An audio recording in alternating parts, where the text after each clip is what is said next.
प्रस्ताव है, जैसा मैंने कहा था कि हमारे माननीय प्रधानमंत्री जी हमारे देश को विकसित राष्ट्र बनाना चाहते हैं।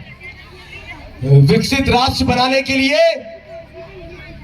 मेरा उनसे निवेदन है कि पहले विकसित राष्ट्र जो बन चुके हैं उनके बारे में थोड़ा अध्ययन करें और वहां पर और किसी की तो नहीं, कम से कम किसानों की स्थिति का तो मालूम करें। और अगर एक भी विकसित राष्ट्र में, जो कि फ्रांस के हमारे साथी हमें यहाँ बताकर गए थे, और जैसा कि और दूसरे देशों के बारे में भी उन्होंने हमें बताया कि किसान वहां पर जमीन का मालिक किसान है और सरकार किसानों की जमीन अबाप्त नहीं कर सकती, सरकार को किसानों से जमीन खरीदनी पड़ती है और वो किसान की मर्जी होती है कि वो सरकार को जमीन बेचे या नहीं बेचे। तो इसीलिए मेरा पहला प्रस्ताव है, किसानों को उनकी कृषि भूमि का मालिकाना हक दिया जाए। दिया जाए कि नहीं दिया जाए? दिया जाए कि नहीं दिया जाए? दिया जाए कि नहीं दिया जाए? तो पहला प्रस्ताव ध्वनि मत से पारित होता है, वो प्रस्ताव है किसानों को उनकी कृषि भूमि का मालिकाना हक दिया जाए। प्रस्ताव नंबर 2, पिछले 270 वर्षों से, और 270 वर्ष में इसलिए कह रहा हूं क्योंकि 70-72 साल से तो हमारे यहाँ हमारी सरकार है, लेकिन उससे पहले 200 साल अंग्रेजों ने राज किया। अंग्रेजों ने कानून बनाया जमीन अधिग्रहण का और ये जमीनों की लूट अंग्रेजों ने चालू करी। और आप देखिए, आजादी के बाद अंग्रेजों के कानून को, जो कि 1894 का एक तरीके से काला कानून है, उस काला कानून को ज्यों की त्यों इन्होंने अडॉप्ट कर लिया और 70 सालों में भी इन्होंने उसी काले कानून से किसानों की जमीन उनसे छीनने की कोशिश की। तो पिछले 270 सालों से किसानों के शोषण और उनकी जमीन की सरकारी लूट के प्रतिरूप भूमि अवाप्ति के कानून को समाप्त किया जावे। किया जावे कि नहीं किया जावे? अरे जब किसान जमीन का मालिक बन जाएगा तो भूमि अधिग्रहण कानून का क्या करोगे?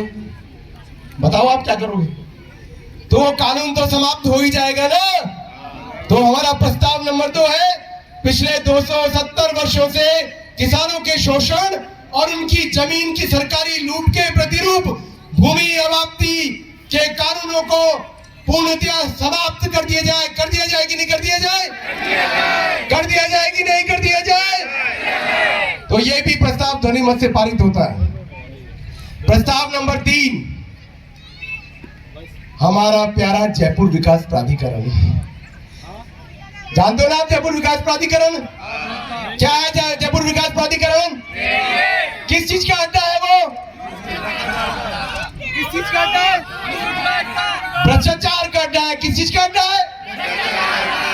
किस चीज का अड्डा है? तो हमारा तीसरा प्रस्ताव है, जयपुर विकास प्राधिकरण जेडीए जैसे भ्रष्टाचार के पर्याय बन चुके प्राधिकरणों को समाप्त किया जाए, उनको बंद किया जाए, उन पे ताले लगा दिए जाए। लगा दिए जाए कि नहीं लगा दिए जाए? भ्रष्टाचार के अड्डे बंद होने चाहिए कि नहीं बंद होने चाहिए? भ्रष्टाचार के अड्डे बंद होने चाहिए कि नहीं होने चाहिए? तो हमारा प्रस्ताव नंबर 3 भी ध्वनि मत से पारित होता है। अब आता है हमारा प्रस्ताव नंबर 4। आजादी के पश्चात देखिए, देश आजाद हो गया और जो कहा जाता है कि देश आजाद होने के बाद हमारी ही सरकार बनती है और हम राजा हैं और वो हमारे लिए काम करने वाली सरकार है। तो क्या आप राजा हो क्या? हाँ। हो क्या आप राजा? बिल्कुल राजा। तो फिर जमीनें कौन लूट रहा है आपकी? राजा की कोई जमीन लूट सकता है क्या? राजाओं की जमीनें कभी लूटी जाती है क्या?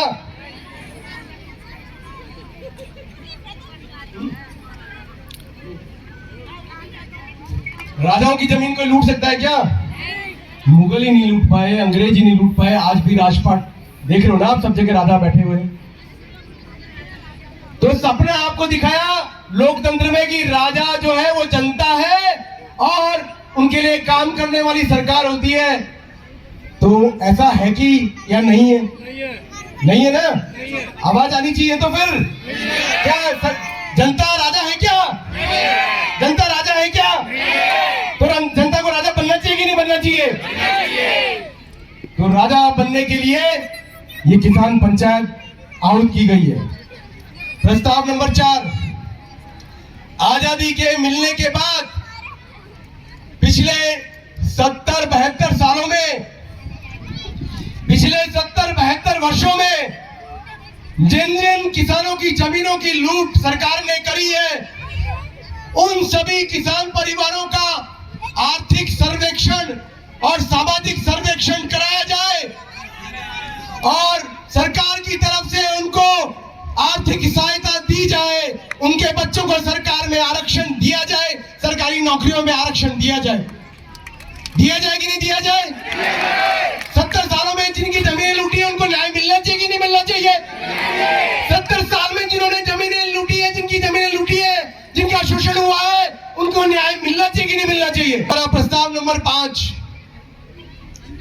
आप देख रहे होंगे, आप देखिए, दुर्भाग्य है किसानों का, दुर्भाग्य है लोकतंत्र का।